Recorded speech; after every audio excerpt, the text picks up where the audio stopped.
l'aspetto spinoso di questo periodo è questo aumento delle aree demaniali, no? Con i titolari di stabilimento che chiaramente sono preoccupati, perché è un po' come il cane che si morde la coda: io aumento il canone ma d'altronde gli stabilimenti poi aumenteranno i servizi e questo fanno sfuggire il turista.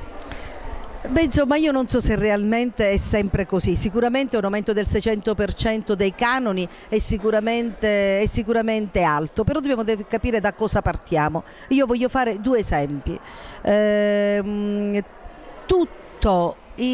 Alla regione Sicilia, tutto, stabilimenti balneari, industrie, alberghi, aree demaniali, tutte le nostre coste, pure delle isole, 1650 km di costa utilizzate come aree demaniali, producono per la regione Sicilia una entrata di 7 milioni e mezzo.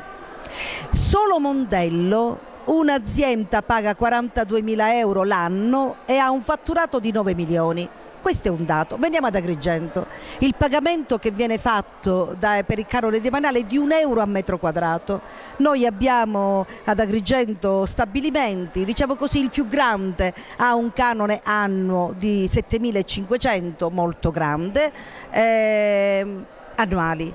Al di là della strada, un ristorante paga 4.500 d'affitto al mese. Sicuramente dobbiamo però intervenire e capire come in un momento di crisi bisogna però vedere come rimoduliamo. Com'è che rimoduliamo? Prima cosa, crediamo che se uno stabilimento utilizza quel suolo per 3 o 4 mesi debba pagare per 3-4 mesi, quindi non per l'intero anno. Al di là quindi dell'aumento stiamo lavorando, abbiamo lavorato insieme, abbiamo lavorato e abbiamo cercato di fare una commissione a livello regionale, si insedierà il prossimo mercoledì.